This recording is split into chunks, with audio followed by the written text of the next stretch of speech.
Tu veux reprendre le contrôle sur ton argent? Alors, commence par arrêter ces 5 erreurs. Je les ai toutes faites et crois-moi, elles te coûtent beaucoup plus que tu penses. Erreur numéro 1, dépenser avant d'avoir épargné. Tu reçois ton salaire, tu payes tes factures, tu profites un peu et s'il reste quelque chose, seulement à ce moment-là, tu épargnes. Mauvais ordre. Épargne d'abord et ensuite, tu vis avec le reste. Erreur numéro 2, vivre sans aucun budget. Il y en a qui vont dire, oui, je gère au feeling. Ça n'existe pas. Tu finis toujours à découvert quand tu pars au feeling ou sans savoir où est passé ton argent. Tu n'as pas besoin d'un tableau compliqué ou de maîtriser la physique quantique. Tu as juste besoin d'un peu plus de clarté. Pour ça, tu peux opter soit par un bout de papier où tu vas te noter de manière mensuelle tes dépenses, soit tu fais comme moi. J'ai une application que j'utilise jusqu'aujourd'hui qui s'appelle Numbers, sur laquelle je mets mes dépenses, les entrées d'argent. Et ça me permet aussi de voir un peu le flux, tout simplement de prendre un peu plus de recul sur mes dépenses. Erreur numéro 3, avoir un seul compte pour tout. L'idée ici n'est pas d'avoir un compte spécifique pour chaque dépense, mais par exemple avoir un compte épargne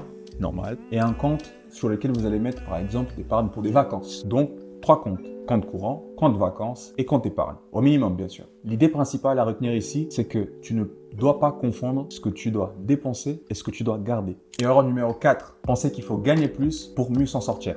Beaucoup croient que le problème, c'est leur salaire. Mais le vrai problème, c'est souvent la mauvaise gestion de ce salaire. Parce que tu peux gagner peu, bien épargner et bien investir, comme tu peux gagner beaucoup et te retrouver au 5 du mois sans rien du tout à cause de la mauvaise gestion. Erreur numéro 5, remettre l'organisation à plus tard, la fameuse procrastination intelligente. Chaque mois que tu perds à ne rien mettre en place, c'est un mois de liberté en plus que tu repousses. Donc, pense à automatiser le tout. Cela te fera gagner du temps et de ne pas y penser. L'indépendance financière commence par des bonnes bases, pas par des revenus énormes, mais par ta régularité et par des habitudes solides. Si tu veux apprendre à gérer ton argent de manière simple, sans stress, alors abonne-toi.